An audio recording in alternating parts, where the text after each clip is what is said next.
இப்படி கர்த்தருக்கு காத்திருக்கும் பொழுது நம்மளுடைய மனம் திட மனமாய் இருக்கும். நம்மளுடைய மனம் வலுப்பெறும், வலிமை அடையும். நம் சரீரத்தில் அதிக பலம் இருக்கும்போது எப்படிப்பட்ட எதிரிகள் வந்தாலும் அவர்களை அடித்து வீழ்த்தி விட முடியும். அதே போல நம்மளுடைய மனமும் பலமுள்ளதாய் மாற வேண்டும். சின்ன சின்ன துன்பங்களுக்கெல்லாம் அழுது கொண்டு உடைந்து போய் உட்காரக்கூடாது. அப்படிப்பட்ட நிலை பலவீனமான நம்முடைய பிதாவாகிய தேவனுடைய அன்பும் ஆண்டவராகிய இயேசு கிறிஸ்துவின் கிருபையும் சமாதானமும் உங்கள் அனைவரோடும் கூட என்றைக்கும் இருப்பதாக. தலைப்பு, நான் உன்னை விட்டு விலகுவதும் இல்லை, உன்னை கைவிடுவதும் இல்லை. சங்கீதம் 26, 27 அதிகாரங்கள். இந்த அதிகாரங்கள் தாவீது ராஜா கர்த்தரை நோக்கி செய்த ஜெபமாய் இருக்கிறது. கர்த்தாவே, என்னை நியாயம் விசாரியும். இந்த ஜெபத்தை நாம் செய்ய வேண்டும் என்றால் நாம் நம் வழியில் உத்தமமாய் நடந்திருக்க வேண்டும். உண்மையாய் நேர்மையாய் நாம் வாழ்ந்திருந்தால் நிச்சயமாக இந்த ஜெபத்தை செய்ய முடியும். கர்த்தாவே, என்னை நியாயம் விசாரித்து பாரும். நாம் குற்றமற்றவர்களாக இருக்கும் பொழுதுதான் இப்படி நம்மால் ஜெபிக்க முடியும். நான் உத்தமத்திலே நடந்திருக்கிறேன், நான் உத்தமமாய் வாழ்ந்து கொண்டிருக்கிறேன், அதனால் என்மேல் நீர் நியாயம் விசாரித்து பாரும் அப்படி என்று ஜெபிக்கிறார். நாமும் இப்படி ஜெபிக்க வேண்டும். உண்மையாய் உத்தமமாய் வாழ்ந்து கர்த்தரை நோக்கி இப்படி ஜெபிக்க வேண்டும். நாம் வெட்கப்பட்டு போவதில்லை. ஏனென்றால் நான் கர்த்தரை நம்பி இருக்கிறேன். கர்த்தரை நம்பி இருக்கிறவர்கள் ஒருபோதும் வெட்கப்பட்டு போவதில்லை. கர்த்தரை நம்பி கர்த்தருக்கு கீழ்ப்படிந்து அவருக்கு பயந்து உண்மையாய் நேர்மையாய் கர்த்தருடைய நீதியின்படி வாழ்கிற ஜனங்கள் ஒருபோதும் வெட்கப்பட்டு போவதில்லை. கர்த்தாவே, என்னை பரீட்சித்து பாரும், என்னை சோதித்து பாரும், என்னை புடமிட்டு பாரும். என் உள்ளந்திரியங்களையும் இருதயத்தையும், உள்ளந்திரியங்கள் என்று சொல்லப்படுவது சப்கான்சியஸ் மைண்ட் என்று சொல்லலாம். நம்முடைய ஆழ் மனம், அந்த மனதிலும் 2 மனங்கள் உண்டு. ஒன்று நாம் அறிந்த நம்முடைய மனம், இன்னொன்று நமக்குள் இருக்கிற ஆழ் மனம். சில நேரங்களில் அது என்ன செய்கிறது என்று நமக்கே தெரியாது. இது விஞ்ஞான பூர்வமான மெடிக்கல் சயின்ஸின் படி உண்மையான ஒரு காரியம். ஆழ்மனம் என்று ஒன்று இருக்கிறது. அதுதான் உள்ளந்திரியங்கள். என் உள்ளந்திரியங்களையும் என் இருதயத்தையும் மேலாக இருக்கிற என்னுடைய மனதையும் நீர் ஆராய்ந்து செய்து பாரும். எதிலும் நான் கபடம் வைக்கவில்லை, நான் நேர்மையாய் நடந்திருக்கிறேன். என் உள்ளத்தில் தீமை செய்ய வேண்டும், பாவம் செய்ய வேண்டும் என்ற எண்ணம் இல்லை என்று தாவீது ராஜா இந்த இடத்தில் ஜெபிக்கிறார். நாமும் இப்படி ஜெபிப்போம். அதாவது என் ஆழ்மனதிலும், நம்முடைய ஆழ்மனதிலும் தீய எண்ணங்கள் இருக்கக்கூடாது, நம்மளுடைய மனதிலும் இருக்கக்கூடாது, நம்மளுடைய செயல்களிலும் இருக்கக்கூடாது. இது எல்லாம் பரிசுத்தமாய் இருக்க வேண்டும். உம்முடைய கிருபை எனக்கு இருக்கிறது, உம்முடைய கண்களில் எனக்கு கிருபை கிடைத்திருக்கிறது. உம்முடைய சத்தியத்திலே நான் நடந்து கொள்கிறேன். வேத வசனத்தின்படி நான் வாழ்கிறேன். வேத வசனத்தை தியானித்து அதன்படி என் வாழ்க்கையை நடத்துகிறேன். வீணரோடு நான் உட்கார்வதில்லை. வீண் பேச்சு பேசி பொழுதுபோக்கிக் கொண்டிருக்கிறவர்கள், தேவையற்ற காரியங்களை பேசுபவர்கள், அவர்களோடு நான் உட்காருவது கூட இல்லை. நான் எந்த பாவத்தையும் செய்வதில்லை. வஞ்சகரிடத்தில் நான் சேருவதில்லை. அதாவது தீமையை பேசுபவர்கள், தீமையை நினைப்பவர்கள், அப்படிப்பட்டவர்களோடு நான் சேருவதில்லை. அவர்கள் உட்காரும் இடத்திலும் நான் உட்காருவதில்லை. என் மனதையும் என் செயல்களையும் நான் பரிசுத்தமாய் காத்து கொண்டிருக்கிறேன். நான் உத்தமமாய் இருக்கிறேன். நீர் வேண்டுமென்றால் என்னை சோதித்து பாரும் என்று தாவீது ராஜா ஜெபிக்கிறார். அதே போல நாமும் ஜெபிக்க வேண்டும். பொல்லாத மனிதர்கள், தீயவர்கள், தீமை நினைக்கிறவர்கள், அடுத்தவர்களுக்கு கெடுதல் நினைக்கிறவர்கள், அப்படிப்பட்டவர்களை நான் எதிரியாய் நினைக்கிறேன். அவர்களை நான் எதிர்க்கிறேன். அவர்களோடு நான் சேருவதில்லை. அவர்கள் பேச்சை கேட்பதில்லை. அவர்களோடு உறவாடுவதில்லை.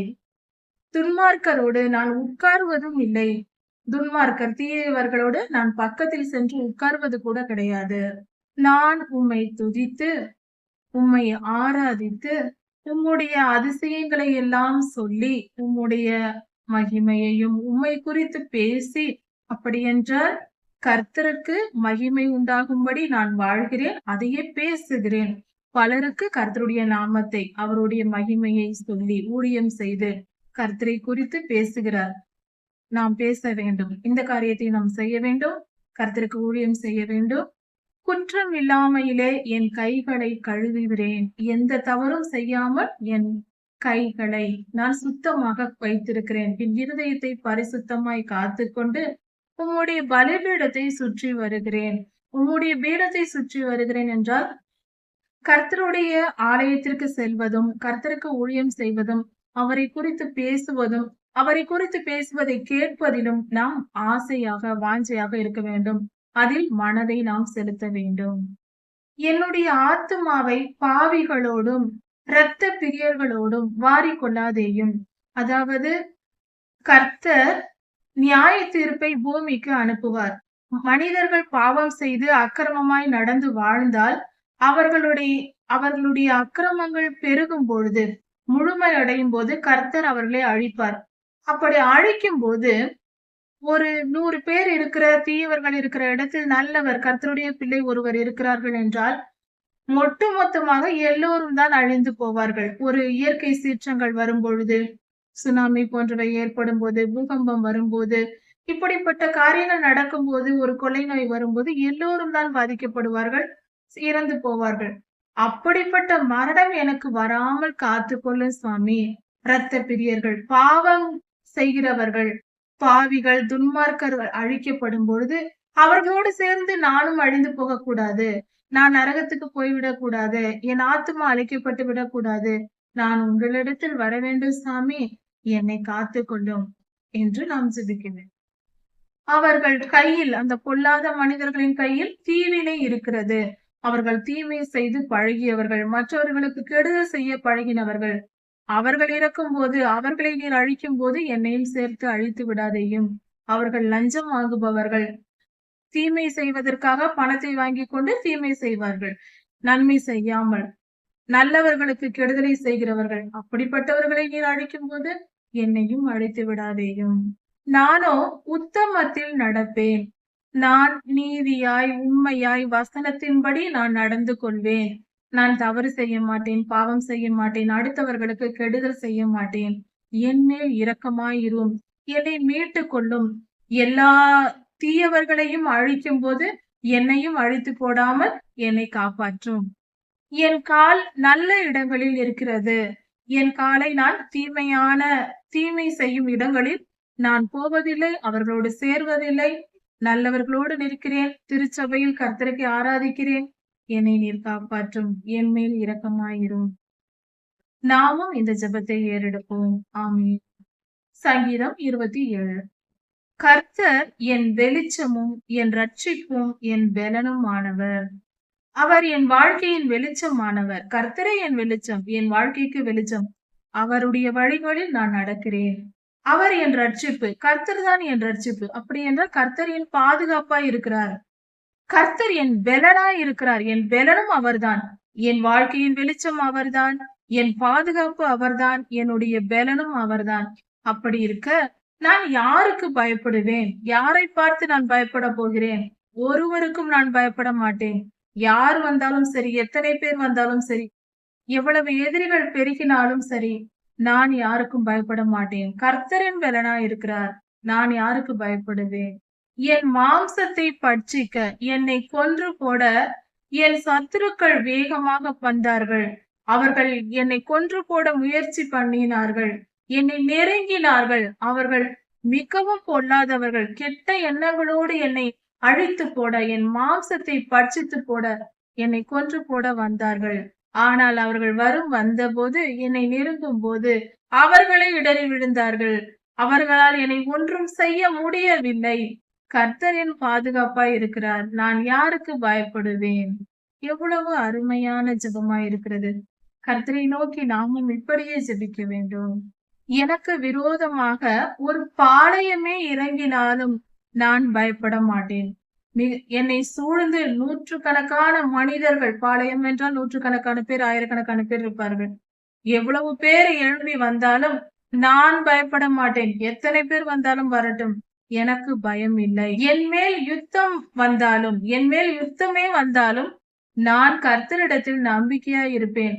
அவர் என் பெலன், அவர் என் வெளிச்சம், அவர் என் பாதுகாப்பாய் இருக்கிறார். நான் எதற்கு பயப்பட போகிறேன்? நான் பயப்பட மாட்டேன். கர்த்தர் பார்த்துக் கொள்வார். இந்த விசுவாசம் நமக்குள் தேவை. எந்த தீமை வந்தாலும் சரி, நாம் அஞ்சக்கூடாது.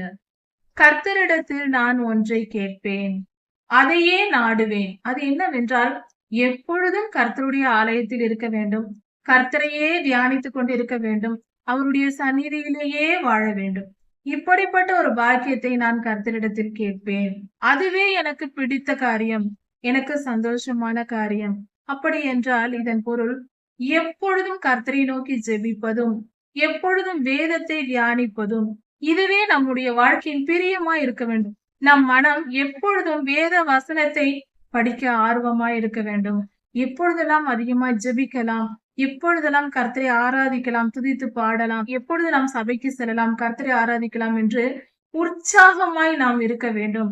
கர்த்தரை தேடுவதிலேயே வாஞ்சையா இருக்க வேண்டும். கர்த்தருக்கு காத்திருப்பது நமக்கு பிரியமான காரியமா இருக்க வேண்டும்.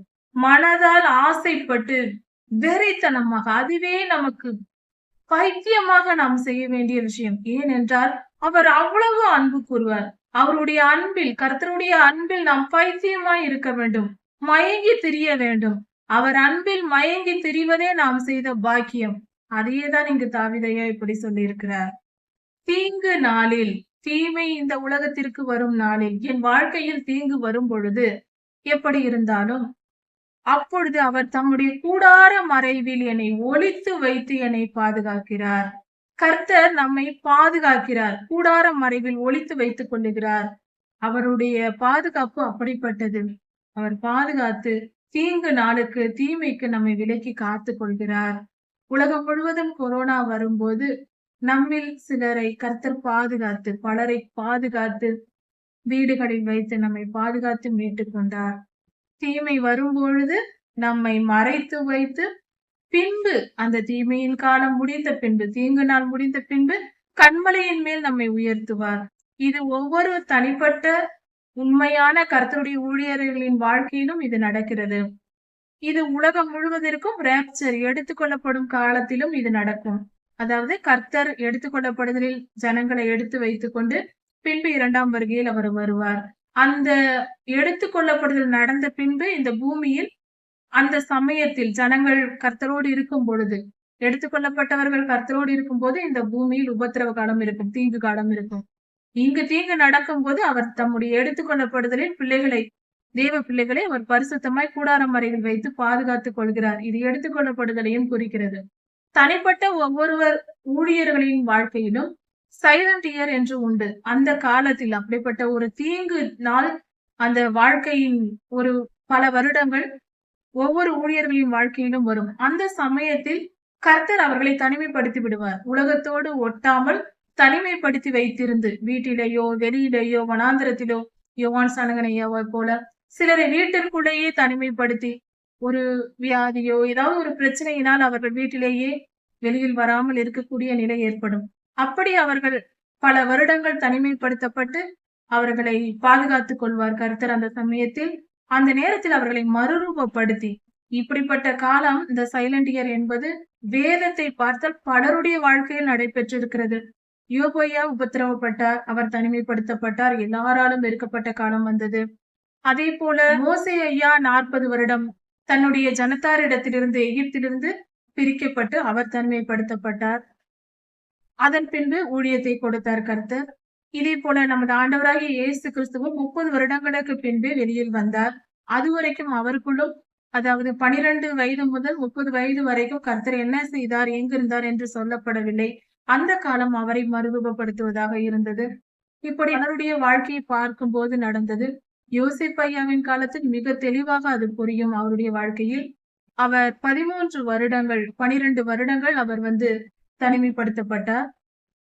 இப்படி ஒவ்வொருவர் காலத்திலும் வருகிறது. இன்றைய ஊழியர்களின் வாழ்க்கையிலும், கர்த்தரால் தெரிந்து கொள்ளப்பட்டவர்களுடைய வாழ்க்கையில் இப்படிப்பட்ட மறுரூபப்படுத்தப்படும் ஒரு காலம் வருகிறது. அது மிகவும் பெரியதாக, அதாவது புடமிடப்படக்கூடிய காலமாய் இருக்கிறது.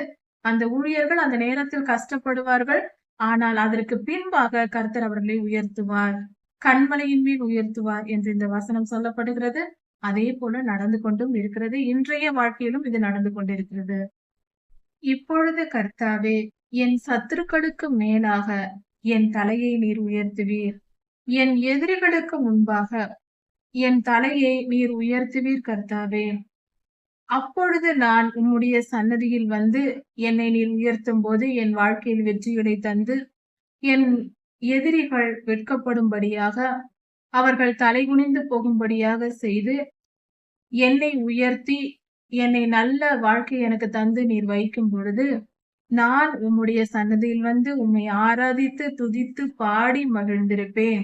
உம்முடைய திருச்சபையை நாடி வருவேன் என்று சொல்லப்பட்டிருக்கிறது. கர்த்தாவே, நான் கூப்பிடுகிற சத்தத்தை எனக்கு கேளும். நான் ஜெபிக்கிறேன், என் ஜெபத்தை நீர் கேளும். என்னை நீர் பாதுகாத்துக் கொள்ளும். எனக்கு இரங்கும். என் மேல் இரக்கமாயிரும். என் முகத்தை தேடுங்கள் என்று நீர் சொன்னீரே. இதோ உம்முடைய முகத்தை தேடி வந்திருக்கிறோம். என் ஜெபத்தை கேட்டருளும்.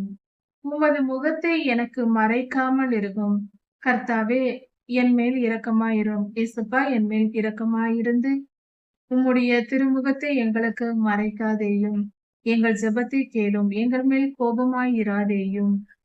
என் ரட்சிப்பின் தேவனே, என்னை கைவிடாமல் இரும். என்னை நெகிழ விடாமல் இரும். நீரே என் நம்பிக்கை. நீரே என் சகாயர். உம்முடைய உதவியினால் நான் பிழைத்திருக்கிறேன். என்னை காப்பாற்றும். என் மேல் கோபமாயிராதேயும். என்னை காப்பாற்றி வழிநடத்தும். என் தாயும் என் தகப்பனும் கைவிட்டாலும் நீர் என்னை கைவிட மாட்டீர் தேவனே.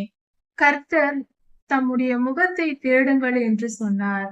அதனால் நாம் எப்பொழுதும் கர்த்தரின் முகத்தை தேட வேண்டும்.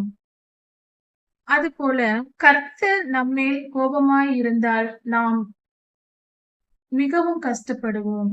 அதனால் கர்த்தரிடத்தில் கர்த்தாவே என் மேல் கோபமாய் இராதேயும் என்று ஜெபிக்க வேண்டும்.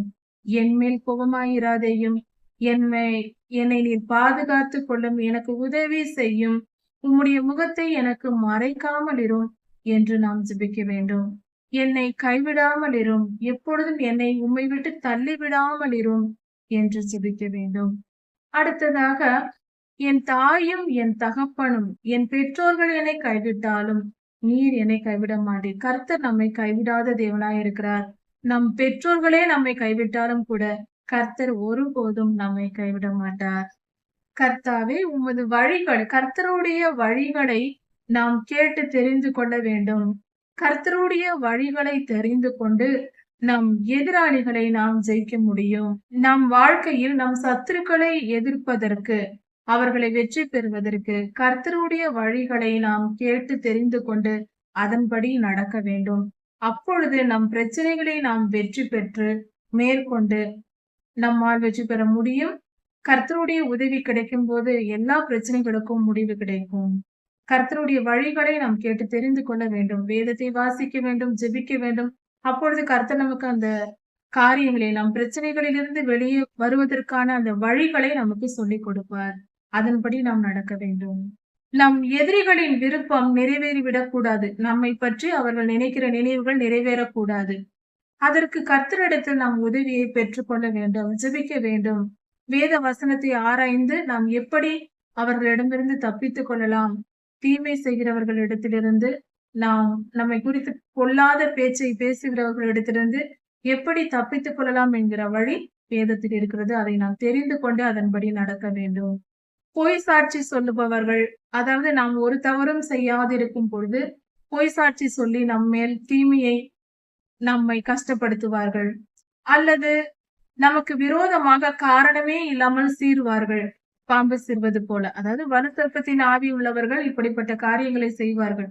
இப்படிப்பட்ட காரியங்களை செய்கிறவர்களுக்கு முன்பாக நம்மை கர்த்தர் காப்பாற்றுவார், நம்மை வழி நடத்துவார், அவர்கள் மேல் நமக்கு வெற்றியை தருவார்.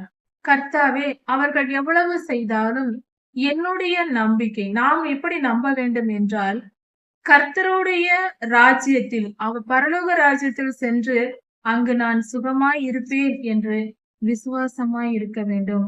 கர்த்தர் மேல் விசுவாசம் வைத்து எவ்வளவு துன்பம் வந்தாலும் தாங்கிக் கொண்டு நாம் நீதி தவறாமல் நேர்மையாய் நடந்து கர்த்தருக்கு பயந்து கீழ்ப்படிந்து வாழ வேண்டும். கர்த்தரை நம்பி இருக்க வேண்டும். கர்த்தர் மேல் விசுவாசம் வைக்க வேண்டும். யார் எவ்வளவு தீங்கு செய்தாலும் அதையெல்லாம் பொறுத்து கொண்டு நாம் இருக்க வேண்டும். கர்த்தருடைய சன்னதியில் நாம் சேர்வோம் என்கிற நம்பிக்கையோடு வாழ வேண்டும். சின்ன சின்ன துன்பங்களுக்கெல்லாம் அழுது கொண்டு உடைந்து போய் உட்காரக்கூடாது. அப்படிப்பட்ட நிலை பலவீனமான நிலை. எத்தனை துன்பம் வந்தாலும், யார் என்ன பேசினாலும், எவ்வளவு துயரப்படுத்தினாலும், நாம் அசையாமல், வேதனைப்படாமல், துக்கப்படாமல் கர்த்தர் பார்த்துக் கொள்வார் என்று தைரியமாய் இருக்கிறோம் அல்லவா? அதுவே திட மனமுள்ளவர்கள். அப்படிப்பட்ட நம் மனம் உறுதியாய் இருக்க வேண்டும். கர்த்தரின் மேல் வைத்திருக்கிற விசுவாசம் பெரிதா இருக்க வேண்டும். அந்த மன உறுதி இருக்க வேண்டும். நம்முடைய இருதயம் பலப்பட்டதா இருக்க வேண்டும். நாம் கர்த்தருடைய சமூகத்தில் காத்திருப்பது, ஜெபிப்பது, வேதம் வாசிப்பது, கர்த்தருடைய வார்த்தைகளை கேட்பது, கர்த்தருடைய வசனங்களை தியானிப்பது, ஊழியர்களின் தீர்க்க தரிசனங்களை கேட்பது, ஊழியர்களின் செய்திகளை கேட்பது போன்ற காரியங்களை நாம் செய்ய செய்ய நம்மளுடைய மனம் உறுதிப்படும், ஸ்ட்ராங்காக மாறும். அதனால் நாம் பலமுள்ளவர்களாய் மாறி எந்த துன்பத்தையும் தாங்கக்கூடிய மன வலிமை பெற்றுக் கொள்வோம். இப்படியாக நமக்கு நம் வாழ்க்கையில் எப்படி வாழ வேண்டும் என்ற ஆலோசனை இந்த வேத பகுதிகளில் கொடுக்கப்பட்டிருக்கிறது. இப்படி நாம் கர்த்தரை நோக்கி ஜெபிக்கும் முறையும் இதில் இருக்கிறது. நாம் கர்த்தரை நோக்கி இதையெல்லாம் கேட்டு பெற்றுக்கொண்டு ஜெபித்து கர்த்தரோடு இணைந்த வாழ்க்கை, கர்த்தருடைய இதயத்திற்கு ஏற்ற வாழ்க்கை தாவீதையாவை போல நாமும் வாழ்வோம். கர்த்தர் உங்களை ஆசீர்வதிப்பாராக. இதன் தொடர்ச்சியை அடுத்த செய்தியில் பார்க்கலாம். மாரநாதா.